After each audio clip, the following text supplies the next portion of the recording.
بخاری شریف میں قبیلہ غامدیہ کی اس عورت کا تذکرہ موجود ہے جو خود آئی تھی، کوئی گرفتار کر کے نہیں لایا تھا، از خود آئی۔ احساس پیدا ہو گیا نا گناہ کا۔ یہاں بہت ساری غلطیاں کر کے بھی لوگ جب اپنی بات کرتے ہیں تو کہتے ہیں کبھی یاد تو نہیں کسی کے ساتھ زیادتی کی ہو، یاد تو نہیں کبھی کسی کا، بھئی آپ نے اتنے بڑے ولی ہونے کا دعویٰ کر دیے۔ انسان تو انسان رہتا ہے۔ بڑے بڑے لوگ کہہ گئے کہ یا اللہ اگر انجانے میں بھی بھول گئے ہیں تو ہم سے درگزر فرما، لیکن جب ہم تیار ہی نہیں ماننے کو۔ حضرت انس بن مالک کہتے ہیں وہ خاتون آئی، کوئی پکڑ کے نہیں لایا، کسی 14 دنوں کے ریمانڈ پہ نہیں اسے منوایا گیا، اسے وہ خود بخود آئی، اور کریم محبوب علیہ السلام کے سامنے جب وہ کھڑی ہوئی تو اتنے درد سے میں نے کم لوگ روتے دیکھے ہیں جس درد سے وہ روئی۔ عرض کرنے لگی حضور میں غلطی کر بیٹھی ہوں، مجھ سے زنا ہو گیا، مجھے پاک کر دے۔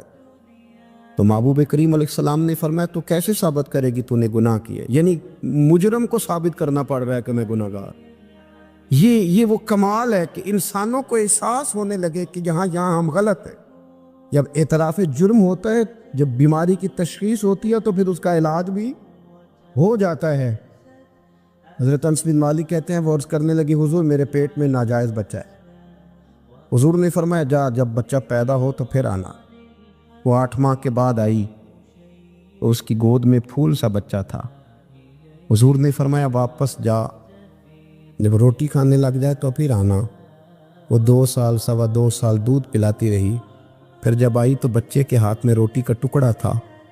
کریم محبوب صلی اللہ تعالیٰ علیہ وسلم سے آ کے جب اس نے بات کی تو وہ درد سے روئی، کہنے لگی یا رسول اللہ 3 سال ہونے کو ہیں، میں نے گناہ کیا ہے، میں ساری رات سو نہیں پاتی۔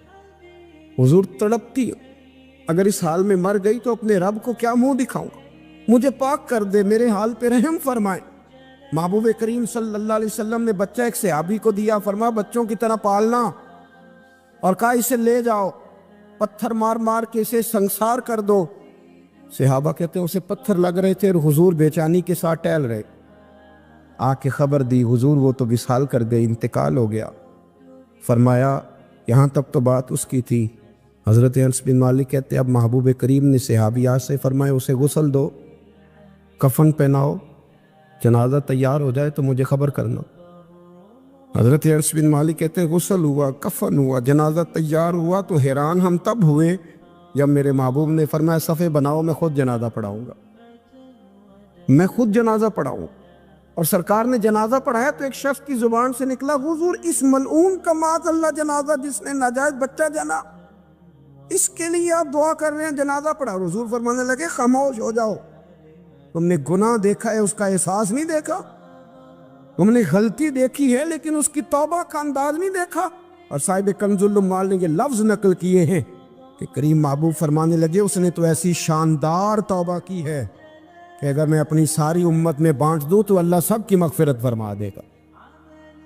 احساس جب پیدا ہو جاتا ہے نا اپنے دل کے اندر کہ یہاں میں غلط ہوں، ان العبد اذا اعترف ثم تاب تاب اللہ علیہ او کما قال نبی صلی اللہ علیہ وسلم، رواہ مشکات۔ حضور نے فرمایا جب کوئی بندہ کہتا ہے نا اللہ میں بھول گیا تھا، اور پھر وہ توبہ کرتا ہے تو رب اس کی توبہ کو فوراً ہی قبول فرما لیتا ہے۔ حضرت عبداللہ بن حذافہ جہاد کر رہے تھے، روم کے عیسائیوں نے گرفتار کر لیا، 1000 آدمی نے مل کے پکڑا، گرفتار نہیں ہوتے تھے صحابی، 1000 آدمی نے گھیرا ڈالا، گرفتار کر کے لے گئے۔ اور جب بادشاہ کے سامنے گئے تو وزیر کہنے لگا بادشاہ بندہ بڑے کام کا ہے، اگر ہمارے قابو آ گیا تو فائدہ دے گا، صحابی ہیں حضرت عبداللہ بن حذافہ، حضرت فاروق اعظم کا زمانہ ہے، اگر قابو آ گیا تو فائدہ دے گا۔ بادشاہ کہنے لگا کیوں، کیا خوبی ہے؟ کہنے لگے ہم 1000 آدمی تھے، یہ اکیلا قابو نہیں آ رہا، تو 1000 آدمی تھے، اگر ہماری فوج میں شامل ہو گیا تو بہت بڑا جرنیل ملے گا۔ بادشاہ کہنے لگا کوئی مسئلہ نہیں، 2-3 چیزیں ہوتی ہیں بندے کو خریدنے کے لیے، خرید لیتے۔ بادشاہ کہنے لگا عبداللہ جتنی دولت تجھے چاہیے میں تجھے دے دیتا ہوں، میرے لشکر میں آ جا، معاذ اللہ اسلام چھوڑ دے۔ حضرت عبداللہ بن حذافہ کیا فرماتے ہیں بڑا تو بیوقوف ہے، میں نے دولت کمانی ہوتی تو مدینے میں بیٹھ کے تجارت کرتا، میں دولت کمانے نہیں نکلا، میں تو رسول اللہ کی رضا کمانے کے لیے نکلا ہوا ہوں۔ دولت کمانی ہوتی تو کسی مارکیٹ میں ہوتا، میدان میں آنا تھا۔ شہادت ہے مطلوب مقصود مومن، نہ مال غنیمت نہ کشور کشائی۔ یہ دولت تو لونڈی ہے رسول اللہ کے دروازے کی، جو تو پیچھے پیچھے پھرتی ہے نبی پاک کے غلاموں۔ یہ کمانی ہوتی تو میں کسی مارکیٹ میں ہوتا، میدان میں تھوڑا ہوتا۔ عبداللہ بن حذافہ سے دوسری چال چلی۔ کہنے لگے میاں عہدہ جو تجھے چاہیے، میں بادشاہ ہوں، میرے نیچے جو عہدہ تو کہے گا وہ تجھے مل جائے گا۔ حضرت عبداللہ بن حذافہ کہنے لگے شاید تجھے پتہ نہیں میری تعریف کیا ہے، شاید تو جانتا نہیں میری تعریف کیا ہے۔ کہا صاحب کی کیا تعریف ہے؟ کہنے لگے میں رسول اللہ کا صحابی ہوں، اور کائنات میں سب سے بڑا عہدہ مصطفیٰ کے صحابی ہونے کا عہدہ ہے۔ صحابہ وہ صحابہ تھے جن کی ہر صبح عید ہوتی تھی، خدا کا قرب حاصل تھا، نبی کی دید ہوتی تھی۔ فرمایا میں نے حضور کے جلوے دیکھے ہوئے ہیں، مجھے عہدے کی ضرورت ہی نہیں، اور میں نے عہدہ لینا ہوتا تو میں سیاست کرتا، میں تو شہادت لینے نکلا ہوں میدان میں، عہدے کا میں نے کیا کرنا ہے؟ اب بادشاہ کہنے لگا اسے قتل کر دو۔ وزیر کہنے لگا نہیں، ایک بات اور ہے، مجھے ایک چال اور چلنے دو۔ کہا وہ کیا؟ کہنے لگے میری بیٹی بڑی خوبصورت ہے، مجھے موقع دو اپنی بیٹی کو سجا بنا کے، وہ جوان جس کی جوانی اتنی بڑی ہے کہ 1000 آدمی مقابلے میں کھڑا نہیں ہوتا، اس جوان کے کمرے میں رات کی تنہائی میں بنا سوار کے بی بی کو بھیجا۔ وہ بی بی کہتی ہے میں ساری رات بن سور کے اس صحابی کے کمرے میں بیٹھی رہی، لیکن یہ کیا شخص تھا، ساری رات ہی مصلے پہ بیٹھا رہا، ساری رات ہی۔ کچھ دیر تھک جاتا تو یہ کریم رسول پہ درود پڑھنا شروع کر دیتا۔ بی بی کہتی ہے سحری ہو گئی تو میں نے چھو کے دیکھا کہ انسان ہے کہ جن ہے، یہ بندہ ہے کہ فرشتہ ہے، چھو کے دیکھا۔ کہنے لگے پیچھے ہٹ جا۔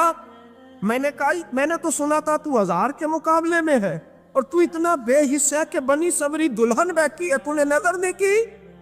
عبداللہ بن حذافہ، بی بی کہتی ہے نظر پھر نہیں اٹھائی، نظر پھر جھکی ہوئی ہے۔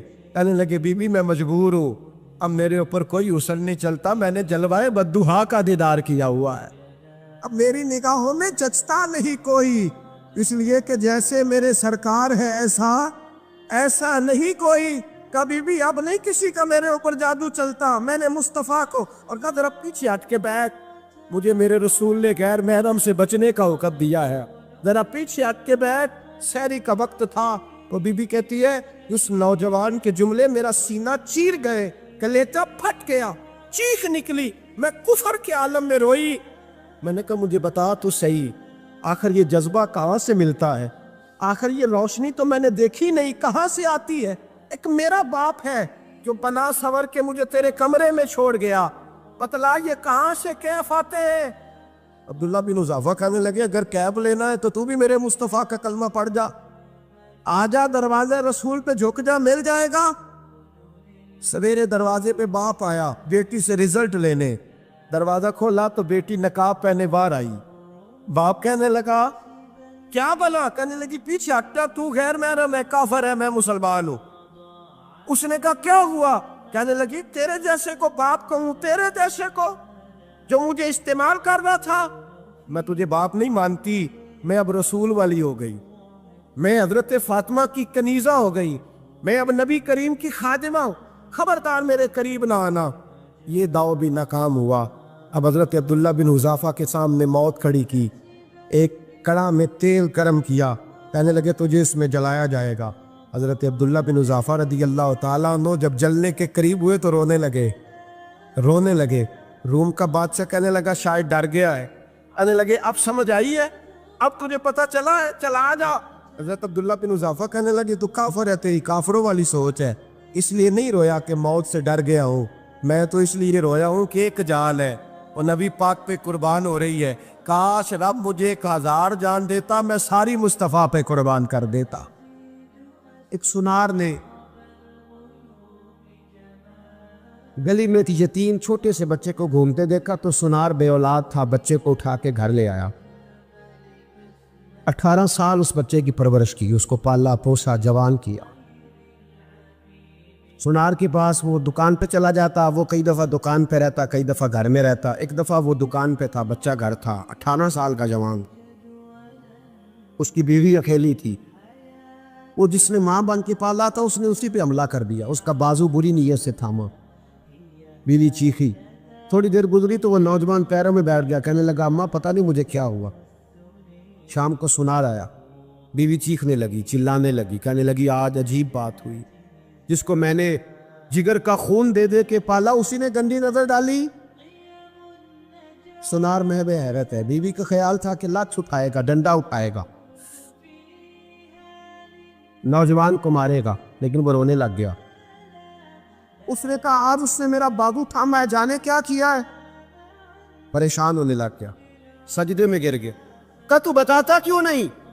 تو وہ سنار کہنے لگا اس کی غلطی نہیں، 18 سال کے بعد آج مجھ پر بھی شیطان سوار ہوا تھا۔ ایک عورت آئی تھی، وہ اپنے بازوؤں میں چوڑیاں پہننا چاہتی تھی تو میں نے بھی گندی نظر سے ہاتھ ڈالا تھا، رب کریم نے مجھے فوراً اس کی سزا دی۔ جن کے گھروں میں بیٹیاں ہوتی ہیں ان کی نظریں گندی نہیں ہوتی، جو بیٹیوں کے باپ ہوتے ہیں، جو بہنوں کے بھائی ہوتے ہیں، ان کی نظریں گندی۔ اور اگر تو ٹیلی فون کرتا ہے، تو کسی عورت کے ساتھ تعلق رکھتا ہے تو یہ بات لکھ لے، امام فخر الدین رازی 1، علامہ اسماعیل حقی 2، ملا جلال الدین رومی 3، امام خازن 4، امام جلال الدین سیوطی 5 حدیث کے استاد اور محدث لکھتے ہیں کہ اگر تو کسی پر گندی نظر ڈالے گا تو تیرا گھر بچ سکتا، یاد رکھ نہیں بچے، اس لیے کہ تیری نظر ہے، کسی کی بیٹی کو بیٹی سمجھ تاکہ تیری بچی کا پردہ قائم رہے، کسی کی بہن کو، یہ کیا بات ہوئی کہ تو جتنا مرضی گند معاشرے میں پھیلاتا رہے تیرا گھر بچا رہے، یہ کیسے ہو سکتا ہے؟ فَإِنَّ لَهُ مَعِيشَةً ضَنْكَ، اللہ فرماتے ہیں زندگی تنگ ہو جائے گی تیرے لیے مشکل، تو ڈھونڈتا پھرے گا کہ میں مرنے کو جگہ تلاش کروں۔ سچی توبہ کرے، کھری توبہ۔ یہ گناہ انسان کو مجبور کر دیتے۔ حضرت عبداللہ بن مبارک رحمۃ اللہ تعالیٰ علیہ، ان کے سینکڑوں شاگرد تھے، ایک شاگرد کے انتقال کا وقت آیا تو گھر گئے ملنے۔ آپ کہتے ہیں میں نے زور لگا لیا پر اس کی زبان پر کلمہ جاری نہیں ہوا۔ میں اسے کہتا کلمہ پڑھ پر اس کی زبان پر جاری۔ اللہ اکبر، بہت بڑی نعمت ہے، دعا فرمائیں اللہ ایمان کی موت عطا فرما، ایمان کی موت دے اللہ کریم، ایمان کی موت دے۔ ایسے بھی لوگ دیکھیں ہیں، مسجد نبوی ہے، رسول اللہ کا شہر ہے، سر سجدے میں ہے، روح پرواز کر گئی، روح پر کتنا نصیبوں والا ہے، کتنا نصیبوں والا کہ مسجد نبی میں سر سجدے میں رکھا ہے، اور اللہ تبارک و تعالیٰ نے محبوب کے قدموں میں موت عطا فرمائی۔ تو حضرت عبداللہ بن مبارک کہتے ہیں میں نے اس کو کہا کلمہ پڑھ تو اس کی زبان پہ جاری نہیں ہوتا، میں بار بار کہتا تو وہ منت کرتا، کہتا حضور میں کوشش کرتا ہوں جاری نہیں ہوتا۔ فرماتے میں پریشان ہو کے اٹھا، ابھی میں دروازے پہ پہنچا تھا، اس نے چیخ ماری اور روح پرواز کر گئی۔ بچے رونے لگے، بیوی رونے لگی، تو میں نے اس کی بیوی سے کہا کہ یہ جرم کیا کرتا تھا، اتنا بڑا پاپی پہ کلمہ جاری نہیں ہوا۔ اس کی زوجہ کہنے لگی حضرت جی 2 گناہ تھے اس کے، ایک تو یہ شراب کا عادی تھا، روکتی تھی باز نہیں آتا تھا، اور دوسری بات یہ کہ یہ اپنی اماں کا نافرمان تھا، وہ 2 گلیاں چھوڑ کے رہتی ہے، یہ کبھی ملنے نہیں گیا تھا، اس بوڑھی کا کلیجہ اس کی طرف سے بڑی تکلیف میں تھا۔ حضرت عبداللہ بن مبارک کہنے لگے جا تو بھی دعا کر، اس کی ماں کو بھی کہہ دعا کرے کہ یہاں تو یہ کلمہ نہیں اسے نصیب ہوا، اللہ کرے اللہ آخرت کی منزلیں اس کی بہتر فرما دے۔ حضور صلی اللہ علیہ وسلم کے پاس ایک مہمان آ گئے رات کے وقت میں، جب وہ آئے تو حضور نے پوچھا کھانا کھانا ہے؟ تم نے کہا کھانا ہے۔ جھوٹ اور بھوک کو جمع کرنا منع ہے؟ کہا جی کھانا ہے۔ تو حضور صلی اللہ علیہ وسلم نے فرمایا ازواج مطہرات کے گھروں میں پتہ کرو کچھ ہے۔ حضرت ام سلمہ کے گھر میں پتہ کیا تو کہا یا رسول اللہ 4 دن سے روٹی نہیں پکی۔ حضرت زینب سے پوچھا تو کہا حضور کئی دن سے چولہا ہی نہیں جلایا۔ حضرت عائشہ صدیقہ، حضرت میمونہ، حضرت سودا، تمام گھروں سے بظاہر یہ 2 جہاں کے شاہ ہیں پر پاس کچھ رکھتے نہیں، 2 جہاں کی نعمتیں ہیں ان کے خالی ہاتھ میں، ہر چیز ہے پر فقر اختیاری ہے، کوئی شے نہ ملی۔ نبی پاک صلی اللہ علیہ وسلم نے مسجد میں اعلان کیا، فرمایا کون ہے جو میرے مہمان کو روٹی کھلائے؟ ان لفظوں کا حسن کوئی حسن والا ہی سمجھ سکتا ہے۔ فرمایا کون ہے جو میرے مہمان کو کھانا کھلائے؟ تو ایک صحابی لے گئے اور اٹھے، وہ صحابی جو صحابہ میں غریب تھے، ایک انصاری جو غریب آدمی تھے، بہت زیادہ امیر آدمی اللہ کی راہ میں خرچ نہیں کر پاتا، اس کے لیے مشکل ہو جاتا ہے۔ اس کے لیے بہت امیر آدمی جو ہوتا ہے نا، وہ جتنا زیادہ امیر ہوتا ہے نا اتنی دیوار اس کے گرد کھڑی ہو جاتی ہے پیسوں کی، مشکل ہو جاتا ہے اس کے لیے۔ غریب آدمی کھڑے ہوئے، اگرچہ میرے محبوب کے غلاموں میں جو بڑے امیر تھے وہ بھی خرچ کرنے میں بڑے آگے تھے، حضرت عثمان غنی رضی اللہ تعالیٰ عنہ، حضرت عبد الرحمن ابن عوف، حضرت ابو بکر صدیق رضی اللہ۔ لیکن یہ غریب آدمی کا حضور میں لے جاؤں گا، میں لے کے جاؤں، اور یہ بخاری مسلم ہے، حضور نے فرمایا لے جاؤ۔ وہ اب سے آپ بھی گھر لے گئے اور بیوی سے مشورہ کیا، بات پہ غور کرنا، ہر چیز کی بھوک دیکھی جا سکتی ہے، بچوں کی نہیں دیکھی جا سکتی۔ وہ انصاری حضور کے مہمان کو گھر لے گئے، جا کے بیوی سے مشورہ کیا، کہا بھلی مانس گھر میں کچھ ہے؟ تو اس نے کہا تھوڑا سا بچوں کے لیے کھانا رکھا ہے، بچوں کے لیے۔ بچے تو بزدل کر دیتے ہیں، بچے تو آدمی کو بزدل کر دیتے ہیں، بچے تو مار دیتے ہیں، کلیجہ پھٹ جاتا ہے بچہ بھوکا ہو تو، نیند نہیں آتی۔ اب صحابی اپنی بیوی سے کیا کہتے ہیں؟ کہتے ہیں بچوں کو بہلا کے سلا دے، اور رسول اللہ کے لیے نہیں، رسول اللہ کے مہمان کے لیے، بھائی نبی پاک کے لیے نہیں، حضور کے تجھ سے در در سے سگ اور سگ سے ہے مجھ کو نسبت، میری گردن میں بھی ہے دور کا پٹکا تیرا، تجھ سے در در سے سگ سگ سے ہے مجھ کو نسبت۔ لمبی بات ہے کہ بچوں کو سلا دو۔ بی بی نے بچوں کو سلا دیا تو میاں بیوی کا مشورہ ہوا کہ مہمان کے ساتھ بیٹھ کے روٹی کھانا بھی سنت ہے۔ تو اب مہمان کے ساتھ بیٹھ کے کھانا بھی ہے تو کھانا ہے ایک دو آدمی کا۔ اب خاوند اپنی بیوی کو تیار کرتا ہے کہ میں بھی کھانے پہ بیٹھ جاؤں گا، تو بھی بیٹھ جانا، اور جب مہمان کھانے میں ہاتھ ڈال لے تو اٹھنا، کہنا او ہو دیا تو صحیح کیا ہی نہیں، ابھی بجھ جائے گا، اور جا کے دیا بجھا دینا۔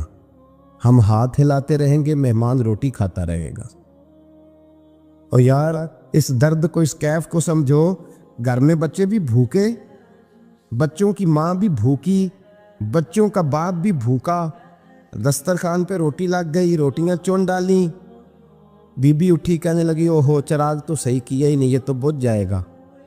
حوصلے مند بی بی جس نے بچے بھوکے سلا دیے، وہ بھوکے سوئے ہوئے بچوں کی بھوکی اماں اٹھی اور اپنے خاوند کی تابع داری میں اٹھی، میں گڈی تے ہتھ ڈور سجن دے، وہ جنج رکھے اونج رہنا ہے، اٹھی اور اس نے نہ دیا ٹھیک کرنے کے بہانے بجھا دیا۔ مہمان روٹی کھاتا رہا اور رسول اللہ کے نوکر قربانی دیتے رہے۔ وہ روٹی کھا کے سیر ہو کے بستر بچھایا تو سو گیا۔ یہ میاں بیوی ساری رات بچوں کی طرف دیکھتے رہے اور غور کرتے رہے اور راضی رہے کہ ہم نے حضور کا فریضہ نبھایا ہے۔ قربان جاؤں محبوب پہ، بے خبر ہو جو غلاموں سے وہ آقا کیا ہے۔ وہ صحابہ وہ اگر قربانیاں دیتے تھے تو جو اعزاز ملتا تھا وہ بھی بڑا شان والا ہے۔ صحابی کہتے ہیں میں فجر کی نماز پڑھنے مسجد آیا، پہلا قدم رکھا تو میرے کریم بولے، حضور نے فرمایا رات جو تو نے اور تیری بیوی نے عمل کیا ہے خدا کو بھی بڑا پسند آیا ہے، محمد مصطفیٰ کو بھی بڑا پسند ہے۔ اور پھر ایک لفظ اور ہے حدیث میں، ایک روایت میں کچھ جملے اور بھی ہیں۔ حضور نے فرمایا جب تو اور تیری بیوی رات مہمان کے ساتھ احسار کر رہے تھے نا، تو عرش کا مالک تمہیں مسکرا کے دیکھ رہا تھا، رب تمہیں دیکھ کے مسکرا رہا تھا، رب تمہیں دیکھ کے مسکرا، تر بامنی پہ شیخ ہماری نہ جائیے، ہم دامن نچوڑ دیں تو فرشتے وضو کریں۔ اور میں وہ مسکرا رہا تھا کہ میرے بندے میرے رسول کی رضا کے لیے کیا کر رہے ہیں۔ اور صاحب دیکھو، نبی پاک کے لیے نہیں، خاندان کے لیے نہیں، خاندان نبوت کے لیے نہیں، حضور کے نہ سمجھے یار، اس پہلو کو سمجھے۔ نبی پاک کے بریلی کے امام بول پڑے، فرمانے لگے تجھ سے در سے سگ سے ہے مجھ کو نسبت، تجھ سے در سے سگ کتے کو کہتے ہیں فارسی میں۔ فرماتے ہیں محبوب تیرا دروازہ اور دروازے پہ کتا، اور کتے کے پاس میں بیٹھا ہوں، چلو کتے کے پاس تو بیٹھا ہوں نا، میری گردن میں بھی کوئی تو پٹکایا ہی ہے نا، تجھ سے در سے سگ اور سگ سے ہے مجھ کو نسبت، چلو میری گردن میں بھی ہے دور کا پٹکا تیرا۔ قرآن مجید بول اٹھا، رب کریم نے فرمایا حبیب یہ تیرے غلام وہ ہیں کہ وَيُكْسِرُونَ عَلَىٰ أَنفُسِهِمْ وَلَوْ كَانَ بِهِمْ خَصَاصَةٌ، فرمایا ان کا حال یہ ہے کہ جس چیز کی شدید حاجت ہوتی ہے وہ بھی اپنے بھائیوں پہ قربان کر دیتے، وہ دے دیتے ہیں تیرے نام پہ، جب مکے والے مدینے آئے انصار مدینہ تو میرے مصطفیٰ کریم نے فرمایا نہ تمہاری نسلیں ایک ہیں نہ قبیلے ایک ہیں، لیکن تمہارا نبی ایک ہے، تمہارا رسول ایک، خدا ایک، کتاب ایک، تمہارا میری وجہ سے رشتہ ہے۔ چلو اپنے بھائیوں کے ساتھ احسار کرو، چلو احسار کرو۔ اگر کسی کے 2 مکان تھے تو اس نے ایک اس کو دے دیا جو مکے سے آیا تھا، 2 باغ تھے تو ایک دے دیا، کسی کے پاس ایک تھا تو آدھا بانٹ کے دے دیا، ہر چیز تقسیم کر دی۔ حالات بدل جاتے ہیں، حالات بدل جاتے ہیں۔ تلک الایام نداولها بین الناس، اللہ لوگوں کے درمیان دن بدل دیتا ہے، حالات بدل گئے۔ بڑا مال غنیمت آیا، بنو نذیر کا علاقہ فتح ہوا تو میرے رسول پاک صلی اللہ تعالیٰ علیہ وسلم نے انصار مدینہ کو اکٹھا کیا، فرمایا بھئی مال اب بڑا آ گیا ہے۔ 2 باتیں یہاں تو اس طرح کرتے ہیں کہ میں ان کو کہتا ہوں جو مکے سے آئے تھے کہ جتنی تمہاری جائیدادیں باغ انہوں نے لیے ہیں واپس کر دیتے ہیں تمہیں، اور جو مال آیا ہے وہ بھی تم میں سے آدھا آدھا دونوں کے درمیان بانٹ دیتے ہیں، یا جیسے تمہارا دل چاہے تمہارے مال بھی واپس کرتے ہیں، اور جو وہاں سے مال آیا وہ تمہارے بیچ بانٹ دیتے ہیں، یا اگر تم کہو تو یہ مال ان کو دے دیتے ہیں مہاجرین کو، تمہیں تمہارے مال واپس مل جاتے۔ حضور نے پوچھا انصار مدینہ سے، حضرت سعد بن معاذ، سعد بن عبادہ تڑپ کے کھڑے ہوئے، عرض کی محبوبہ میں تو ابو بکر کو جانتا ہی نہیں تھا، حضور مجھے کیا پتا عمر کون ہے، میں کیا جانوں عثمان غنی مولا علی کی عظمتوں کو، محبوبہ میں نے تو تجھے ان کی طرف مسکرا کے دیکھتے ہوئے دیکھا ہے، تیرا جلوہ دیکھا ہے، تجھ سے در در سے ساگ ساگ سے ہے مجھ کو نسبت، یا رسول اللہ صلی اللہ علیہ وسلم ہم سے مشورہ نہ کریں، آپ اس طرح کریں جو جائیدادیں ہم نے انہیں دی ہیں وہ بھی ان کے پاس رہنے دیں، اور جو مال آیا ہے وہ بھی ان میں تقسیم کر دیں، اس لیے کہ ہمیں تو بس اتنا پتہ ہے کہ یہ آپ کے غلام ہیں، آپ کے نوکر ہیں، ہمیں اس سے زیادہ کسی چیز کے کوئی غرض ہے، بس آپ کے غلام ہے، بات ختم ہو گئی۔ حضور خاموش ہو گئے۔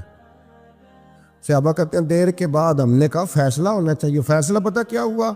حضور نے ہاتھ اٹھائے، کہا اے اللہ میرے مدینے والوں پہ رحم فرما، اے اللہ میرے انصار پہ رحم فرما، اللہ ان کے جذبے قبول فرما۔ بھائی اظہار والی زندگی، وہ کیا بات ہوئی کہ میں نے بڑی قربانی دی ہے، اور جب تک تو قربانی نہیں دیتا تو قدر والا نہیں ہوتا۔ جو چیز قربانی سے حاصل ہوتی ہے اس کی قدر ہوتی ہے، جو چیز مفت میں آ جاتی ہے اس کی کوئی قدر نہیں ہوتی، کوئی قدر نہیں۔ میں اکثر سوچتا ہوں کہ حضرت خواجہ اجمیری کے خلیفے اجمیر میں بھی تو ہونے چاہیے تھے نا، لیکن ان کے خلیفے اجمیر میں نہیں ہوئے، دلی میں ہوئے۔ تو میں سوچتا ہوں دلی والوں کے خلیفے دلی میں ہونے چاہیے، لیکن دلی میں نہیں ہوئے، پاک پتن میں ہوئے، تو پاک پتن والوں کے یہاں ہو جاتے۔ اس لیے کہ قربانی جو دیتا ہے نا، جو دور سے چل کے آتا ہے وہ قربانی کرتا ہے، قربانی دیتا ہے، اس کو قدر زیادہ ہوتی ہے۔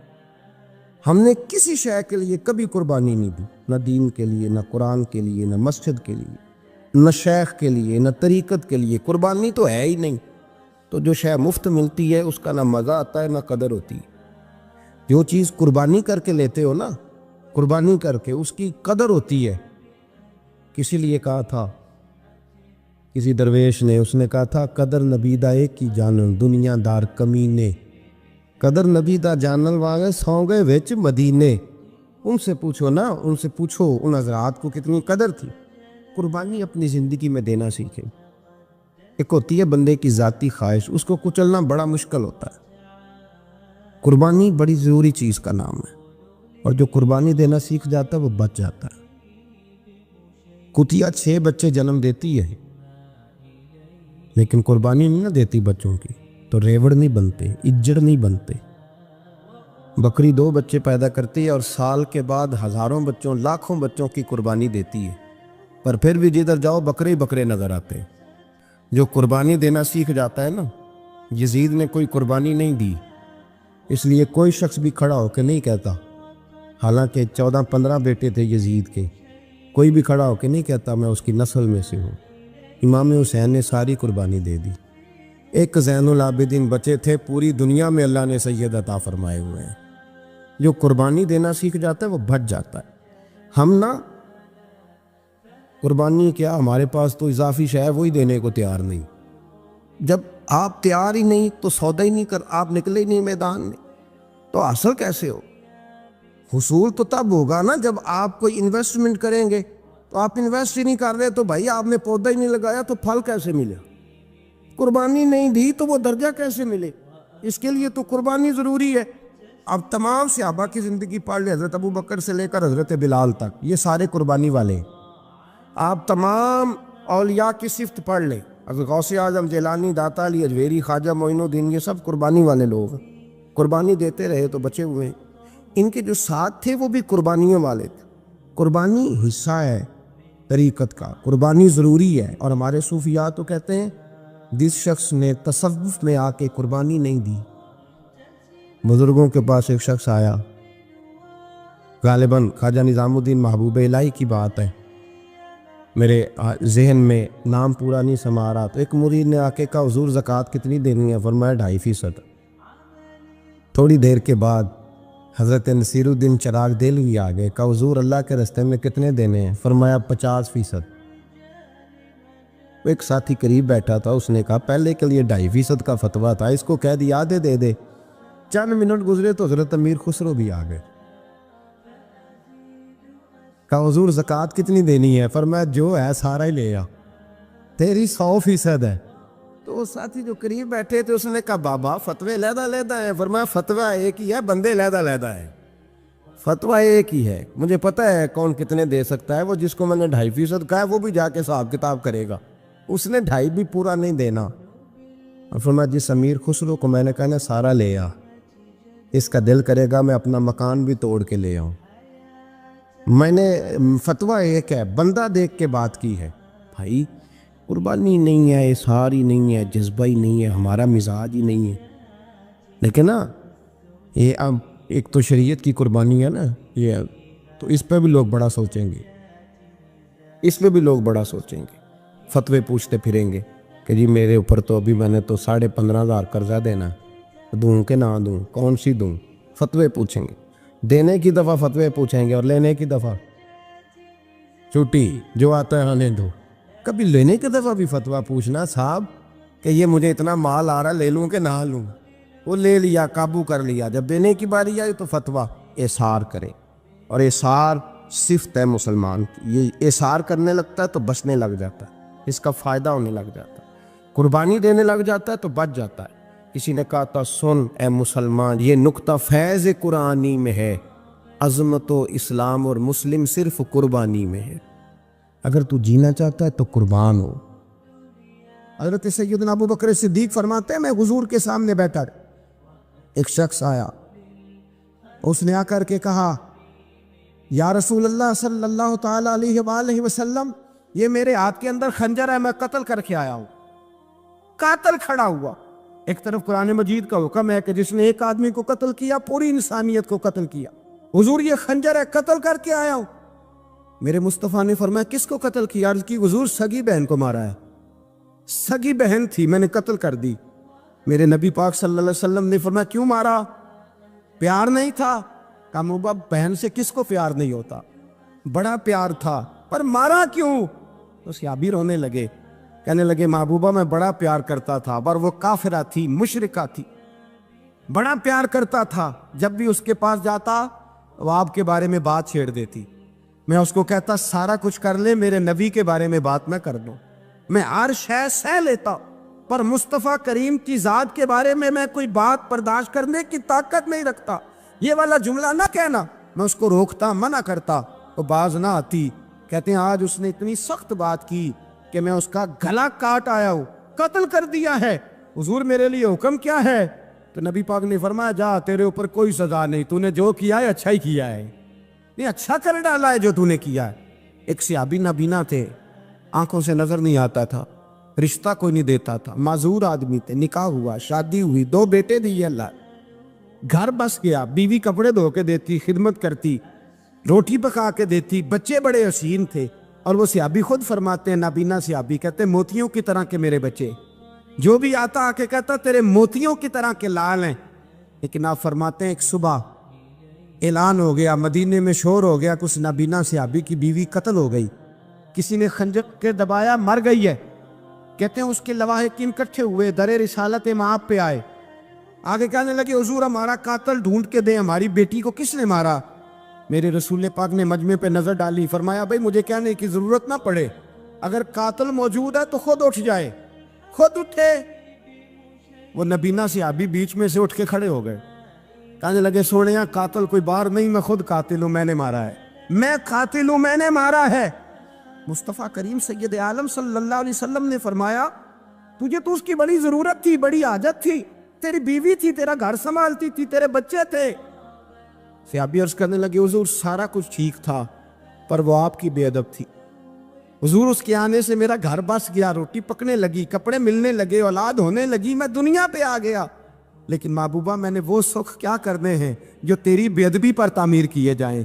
یا رسول اللہ مجھے کیا حاجت اس چیز کی، اس میں آپ کا پیار ہی نہ ہو، یا رسول اللہ آپ کی محبت ہی نہ، حضور میں نے قتل کر ڈالا ہے، مجھے بیوی نہیں چاہیے، مجھے وہ والی چاہیے جس کی زبان پر رسول اللہ کے نام کے ترانے ہو، جو حضور کی محفل کرنے والی ہو، نعت پڑھنے والی ہو، جو نبی پاک علیہ السلام کی ازواج کا، اولاد کا، بیٹیوں کا ذکر کرنے والی۔ مجھے وہ بی بی نہیں چاہیے جو بی بی بے ادبی کرے۔ میرے نبی پاک صلی اللہ علیہ وسلم نے محلے داروں سے پوچھا، فرمایا بات اس کی ٹھیک ہے؟ کہا حضور واقعی بے ادب تھی۔ نبی پاک نے فرمایا اٹھو پھر چلے جاؤ، اس نے انسان نہیں مارا، اس نے گستاخ رسول کو مارا ہے، اس نے ایک گستاخ رسول کو مارا ہے۔ بھائی یاد رکھے نبی پاک کا پیار ایمان کا حصہ ہے، اس میں کوئی کمپرومائز نہیں۔ حضرت ابو عبادہ بن جراح نے میدان کے اندر اپنے باپ کو قتل کیا، باپ کو مارا۔ حضور سید عالم صلی اللہ علیہ وسلم نے کہا ابو عبادہ تو نے باپ ہی مار دیا ہے؟ کہا حضور باپ نہیں چاہیے، رسول اللہ کا وفادار چاہیے، حضور وفادار چاہیے۔ نبی پاک صلی اللہ تعالی علیہ وآلہ وسلم کی محبت اصل دین ہے، اصل دین۔ صحابہ کرام نے ہر چیز سے بڑھ کر رسول پاک سے پیار کیا، ہر چیز سے بڑھ کر، بھلا دی دنیا ساری انہوں نے، لیکن رسول پاک سید عالم صلی اللہ علیہ وسلم کا پیار انہوں نے اپنے دل سے نہیں بلایا، اپنی اولادیں لا کے حضور کی خدمت میں پیش کر دی، اپنے بچے لا کر پیش کر۔ حضرت عائشہ صدیقہ رضی اللہ تعالیٰ عنہ فرماتی ہیں ساری زندگی ابو بکر صدیق نے ڈانٹا نہیں، میرا باپ رفیق تھا، شفیق تھا، مہربان تھے، کوئی کبھی انہوں نے سخت گھورا بھی نہیں ہماری طرف۔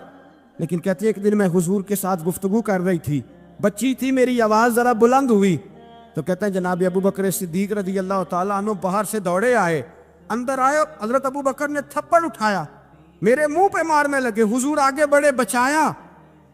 میں نے کہا ابا جی آپ نے تو گھورا بھی کبھی نہیں، یہ کیا ہوا؟ حضرت جناب عائشہ صدیقہ کہتے ہیں ابو بکر صدیق رو پڑے، کہنے لگے عائشہ میرے اوپر سے پہاڑ بھی گزر جائیں تو مجھے تکلیف نہیں ہوتی، اور میرے مصطفیٰ کے سامنے کوئی اونچا بولے بھی تو میرا دل ٹوٹ جاتا ہے۔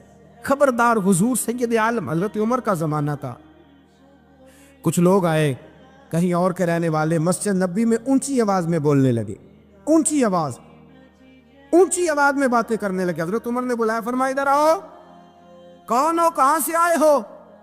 کہنے لگے کوئی شام کا ہے، کوئی کسی ملک کا ہے۔ آپ فرمانے لگے تمہیں پتہ نہیں یہ روضہ رسول ہے؟ تمہیں پتہ نہیں یہ حضور کی مسجد ہے؟ لا ترفعوا اصواتکم فوق صوت النبی، تمہیں خبر نہیں تم کہاں آئے ہو؟ فرمایا اگر تم مدینے کے رہنے والے ہوتے میں تمہیں دھروں سے مارتا، تمہیں سزا دیتا۔ تمہیں ادب رسول کا نہیں پتا، تمہیں رسول اللہ صلی اللہ علیہ وسلم کے طریقے کا نہیں پتا۔ نبی پاک صلی اللہ علیہ وسلم کے وجود سے خون نکلا، حضور نے حضرت عبداللہ بن زبیر سے کہا ٹھکانے لگا دو، جاؤ ٹھکانے لگا دو، ایسی جگہ لگاؤ جہاں کسی کی نظر نہ پڑے، خون بہتا ہوا خون حرام ہے، قرآن پاک نے بیان کیا ہے، کہا ٹھکانے لگا دو۔ حضرت عبداللہ بن زبیر باہر نکلے اور حضور کا جو خون تھا وہ پی گئے۔ حضور نے کہا تھا پی لینا، کیا کہا تھا؟ ٹھکانے لگا دو، پی گئے۔ واپس آئے تو مصطفیٰ نے فرمایا کہاں ٹھکانے لگایا؟ کہا یا رسول اللہ ایسی جگہ جہاں کسی کی نظر نہیں پڑے گی، ایسی جگہ جہاں کسی کی نظر نہیں پڑے گی۔ حضور نے فرمایا پی گئے ہو؟ کہا حضور پی گیا ہوں۔ فرمایا جاؤ، نبی کا وعدہ ہے تمہارے وجود کو جہنم کی آگ چھوئے گی بھی نہیں۔ ہم وہ والا پیار کرتے ہیں جو حضور نے کہا ہے۔ حضرت ام احمد نبی پاک کی دائی تھی، حضور کی رضائی والدہ تھی، سرکار کی طبیعت مبارک علیل ہوئی تو حضور نے نا، ویسے نبی پاک جب پخانہ کرتے تھے نا تو حضرت عائشہ صدیقہ فرماتی ہیں حضور کے پخانے سے کستوری سے بھی زیادہ خوشبو آیا کرتی۔ اور آپ حضرت انس بن مالک فرماتے ہیں حضور کھیتوں میں پخانے کے لیے جاتے، میں ساتھ جاتا، جہاں نبی پاک صلی اللہ علیہ وسلم پخانہ کرتے میں وہاں جا کے دیکھتا تو کوئی شے نہ ہوتی۔ میں کہتا حضور کہاں گیا؟ اللہ کے رسول فرماتے جب میں پخانہ کرتا ہوں تو زمین کھل جاتی ہے، میرا پخانہ اندر سمو لیتی ہے۔ حضور کے پخانے اور پیشاب سے کستوری کی خوشبو آتی تھی، کستوری کی خوشبو آتی تھی۔ حضرت ام ایمن رضی اللہ تعالی عنہ کہتی ہیں حضور نے پیشاب کیا، طبیعت مبارک قلیل تھی تو لکڑی کے ایک برتن میں حضور نے پیشاب کیا اور کہا اماں جی اس کو باہر رکھا ہے، کہیں باہر ٹھکانے لگائیں۔ حضرت ام ایمن کہتی ہے میں نے اسے ہاتھ لگایا تو میرے وجود سے بھی خوشبو آنے لگی، میرا جسم مہکنے لگا۔ حضرت ام ایمن کہتی ہے میں باہر جا کے نکال کے دکھاؤ کسی حدیث سے کہ رسول پاک نے فرمایا ہو میرا پخانہ پی جانا۔ حضرت ام ایمن باہر گئیں، نبی پاک کا پیشاب مبارک پی گئیں، واپس آئیں تو حضور نے فرمایا اماں کہاں رکھا ہے؟ کہنے لگی محبوبہ وہاں رکھا ہے، کسی کی نظر نہیں پڑے گی۔ حضور نے فرمایا پی گئی ہو؟ کہا حضور پی گئی ہوں۔ فرمایا جاؤ میرا وعدہ ہے قیامت تک تمہیں پیٹ کی بیماری کوئی نہیں لگے گی، جب تک زندہ رہو گی پیٹ کی بیماری۔ حضور نے کہا تھا کہ پی جاؤ نا۔ بھائی یاد رکھیں رسول اللہ صلی اللہ علیہ وسلم کے صحابہ جو حضور کی تعظیم کرتے ہیں تو اس کا حکم نہیں دیا نبی پاک، لیکن وہ جانتے جب تعظیم کی باری آئے تو جو بھی کام تعظیم کا ہوگا، جو کام بھی عزت کا ہوگا وہ عزت دی جائے گی۔ ایک صحابی حضور علیہ السلام کی گھوڑے کو کجاوا بالا کرتے تھے، کاٹھی ڈالتے تھے۔ حضور نے کہیں نہیں کہا کہ وضو کر کے ڈالنا، غسل کر کے ڈالنا، کہیں نہیں کہا۔ رسول پاک صلی اللہ علیہ وسلم رات کو کہہ دیتے کہ صبح جانا ہے تو گھوڑا تیار کر دینا، اونٹ تیار کر دینا۔ ایک دن اللہ کے محبوب سویرے اٹھے، گھوڑا تیار تھا، حضور بیٹھے تشریف لے گئے۔ جب تشریف لے گئے نبی پاک صلی اللہ علیہ وسلم تو حضور واپس آئے تو بلایا، ان سے صحابی کا نام تھا حضرت اسلم بن شریک، ان کو بلا کے حضور نے فرمایا یار آج کجاوا تو نے نہیں باندھا۔ وہ رونے لگے، کہنے لگے محبوبہ اس کا مطلب ہے میرا باندھنا آپ کو پسند آتا ہے، اس کا مطلب ہے میری خدمت قبول ہے۔ فرمایا تو نے نہیں باندھا؟ یا رسول اللہ نہیں۔ فرمایا کیوں نہیں باندھا؟ کیا جواب ہے، کیا حسن ہے۔ کہنے لگے یا رسول اللہ میں صبح اٹھا تو میرے اوپر غسل فرض تھا، اگر میں بغیر غسل کے ہاتھ لگاتا حضور کو نہیں نبی پاک کے گھوڑے کے کجاوے کو، کہا حضور گھوڑے کے کجاوے کو بغیر غسل کے ہاتھ لگاتا تو بے ادبی تھی، اور اگر غسل کرتا تو حکم ماننے میں دیر ہوتی تھی، یہ بھی بے ادبی تھی، لہذا کسی اور کی ڈیوٹی لگائی۔ صحابہ نے حضور کی وہ تعظیم کی جس کا حضور نے حکم نہیں دیا تھا نبی پاک نے کہ یہ والی تعظیم کرو۔ ایک دن حضرت عمر فاروق جناب ابو بکر صدیق سے ملنے آئے، کہنے لگے ابو بکر ایک کام سے آیا ہوں۔ کہا عمر کہو۔ امیر المومنین کے پاس آئے جناب عمر، ایک کام سے آیا ہوں۔ کہیے۔ کہنے لگے ایک شے کی ضرورت ہے، مانگوں گا تو آپ دے دیں گے؟ جناب عمر فاروق رضی اللہ تعالیٰ عنہ کہنے لگے میرے بس میں ہوئی تو ضرور دے دوں گا، تو میرا بھائی ہے بات تو کر۔ تو حضرت عمر نے پتہ کیا مانگا؟ کہنے لگے ابو بکر وہ جو غار ثور میں تم 3 دن حضور کے ساتھ رہے ہو نا، میں 3 راتیں نہیں مانگتا، ان میں سے مجھے 1 رات دے دو۔ اور کیا لفظ ہیں، کیا حسن ہے۔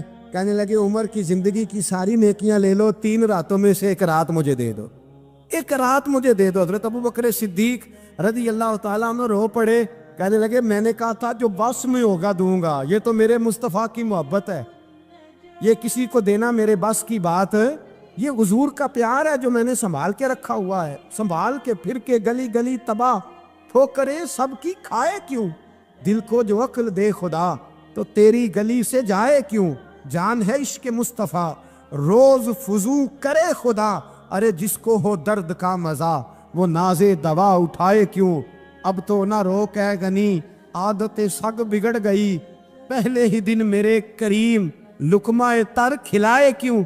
حضرت بلال کہتے ہیں میں اذان پڑھ رہا تھا، ابو بکر سن رہے تھے، انہوں نے چوم کے آنکھوں سے لگایا، بعد میں کہ ملا علی قاری نے لکھا ہے، بعد میں کسی صحابی نے کہا محبوبہ ابو بکر نے انگوٹھے چوم کے آنکھوں سے لگائے ہیں، اور انہوں نے چوم کے کہا قرۃ عینی بھی کہا یا رسول اللہ، حضور آپ میری آنکھوں کی ٹھنڈک ہیں۔ میرے مصطفیٰ نے فرمایا جو میرے ابو بکر کی طرح کرے گا اس کی آنکھوں میں کبھی تکلیف نہیں ہوگی، اس کی آنکھوں میں کبھی تکلیف۔ حضور آپ نے تو حکم ہی نہیں دیا، آپ نے تو کہا ہی نہیں یہ کام کرنے کا، آپ نے تو کہا ہی نہیں یہ ذکر کرنے کا۔ میرے رسول کریم سید عالم صلی اللہ تعالی علیہ وسلم کا پیار ایمان کی جان ہے۔